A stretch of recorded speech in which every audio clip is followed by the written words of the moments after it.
remember that it is only a taxpayer who has disposed of a residential property that can pay capital gains tax at the rate of 18 or 28%.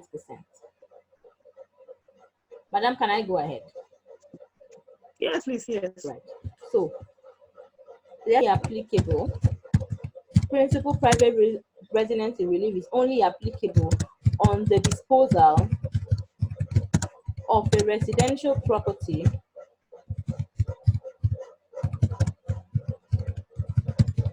that was once the main residence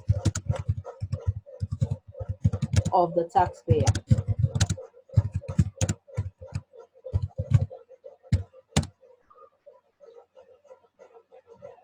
Principal private residence relief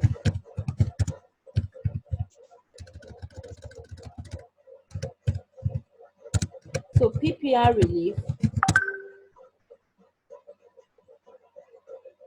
principal private residence can be given alongside the letting relief.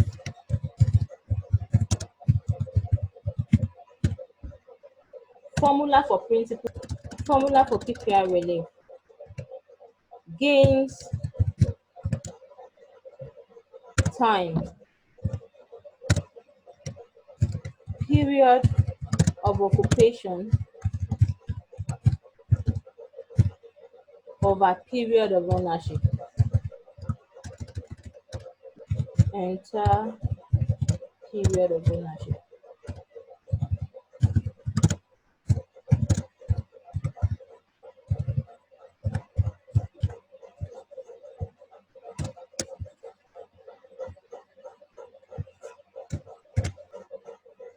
So this is gains on disposal. Gains on disposal.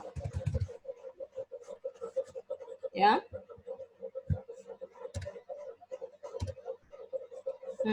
Okay, so this is gains on disposal multiplied by the period of occupation divided by the entire period of ownership. So, what do we call the period of occupation? What is the period of occupation? Period of occupation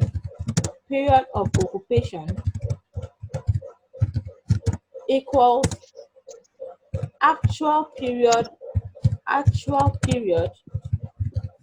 of occupying the house, actual period of occupying the property, plus deemed period of occupation.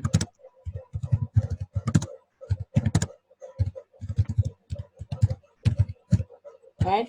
Actual period of occupying the property plus the deemed period of occupation. So what do we call the deemed period of occupation? Where deemed period of occupation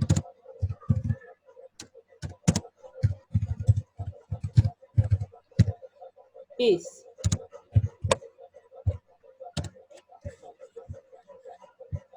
where the deemed period of occupation where the deemed period of occupation is 3 years of not occupying the house for any reason.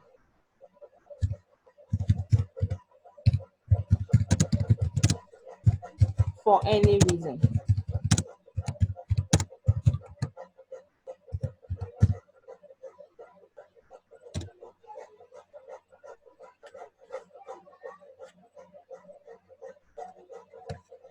Any period, 4 years, in which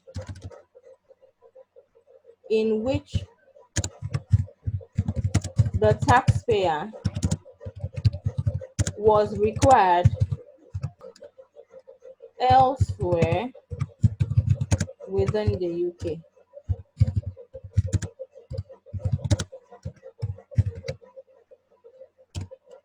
Three,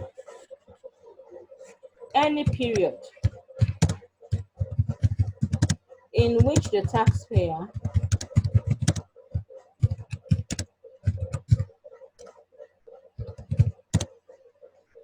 was asked to work outside of the UK.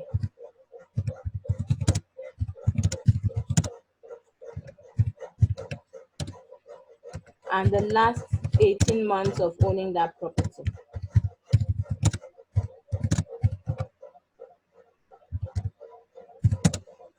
Owning the property. All right, so let me explain this. Principal private residence relief basically means that if an individual, okay, let me give an example. Let's say Madam Sadiq.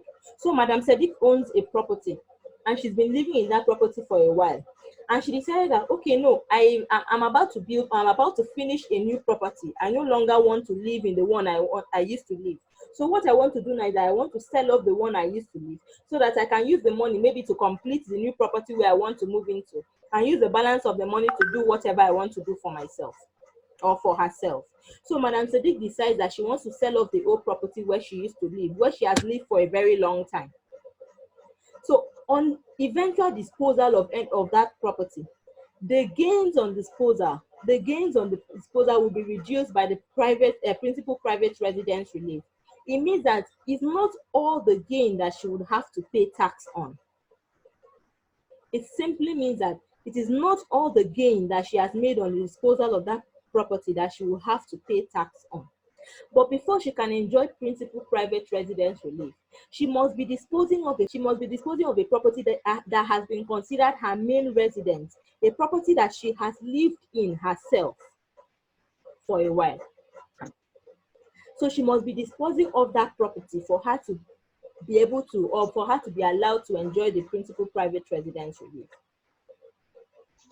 Since that she's disposing of a property that she has lived in for a while, she's entitled to the principal private residence relief. How is the principal private residence relief now applied? The relief is calculated by saying the gains on disposal. The gains on disposal, when you have done the normal computation by saying disposal proceed minus the cost of the asset disposed. Disposal proceed minus the cost of the asset disposed will give you the gains on disposal, right?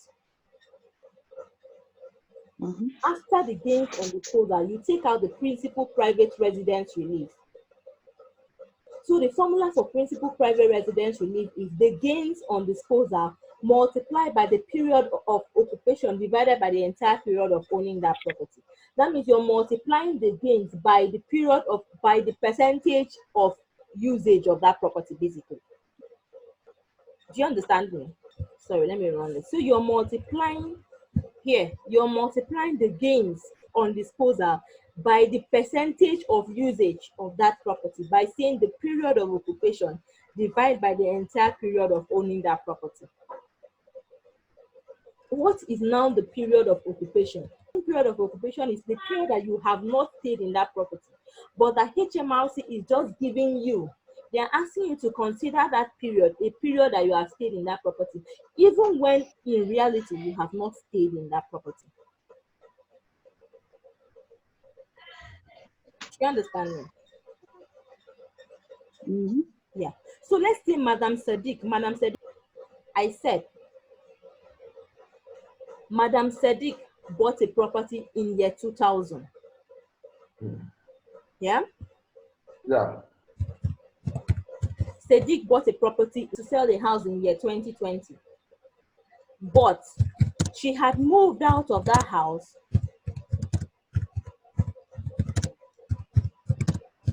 She had moved out of the house in year 2017. Yeah? Okay. Yeah. HMRC says that you should assume that her last 18 months of owning that property is considered her period of occupation.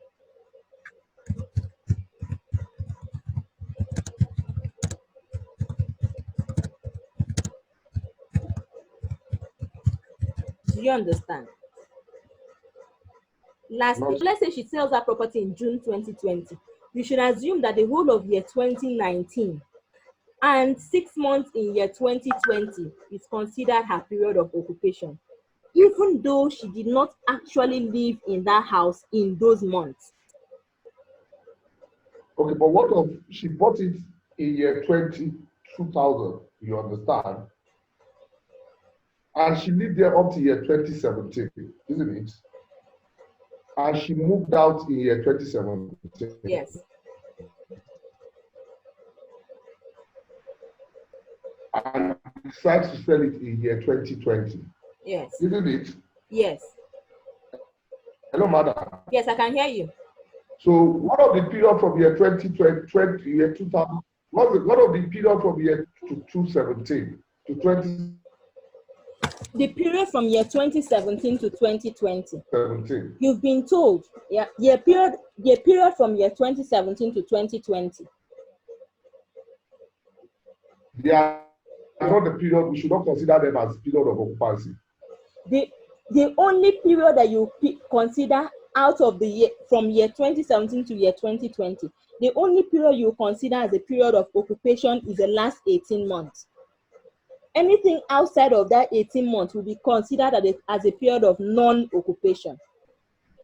So the period between 2017 and January 2019, when she did not occupy that property, will be considered as a period of non-occupation. Okay. Period that will be considered a period of occupation, even though she did not actually stay in that property. Another period that will be considered as a period of occupation is 3 years of not occupying that house for any reason.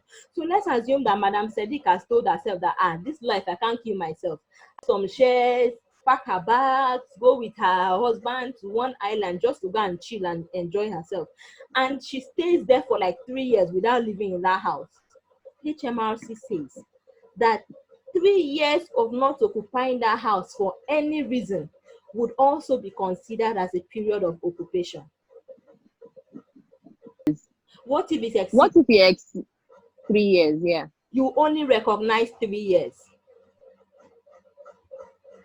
If it exceeds, well, how do you treat it? If it exceeds 3 years, you only recognize 3 years. The other half of it will be considered as a period of non-occupation.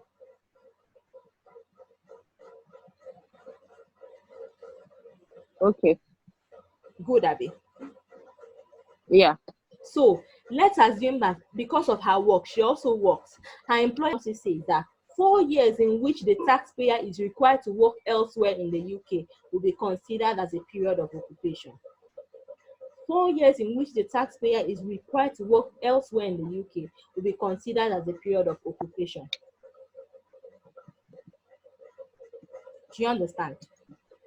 They go ahead to say that any period in which the taxpayer is required to work outside of the UK. So if she is moved totally from the United Kingdom, if she is moved totally from the United Kingdom to say Nigeria to work, if she's moved from the United Kingdom to, let's say, Africa to Nigeria to work, then the period in which she spent in Africa, the entire period in which she spent outside of the UK will be considered as a period of occupation. Pick one question and see how we can apply this to a question. We'll see how we can apply this principle to a particular question. So I'll just pick one question. Is there any other thing? Let's see. Just give me 1 minute.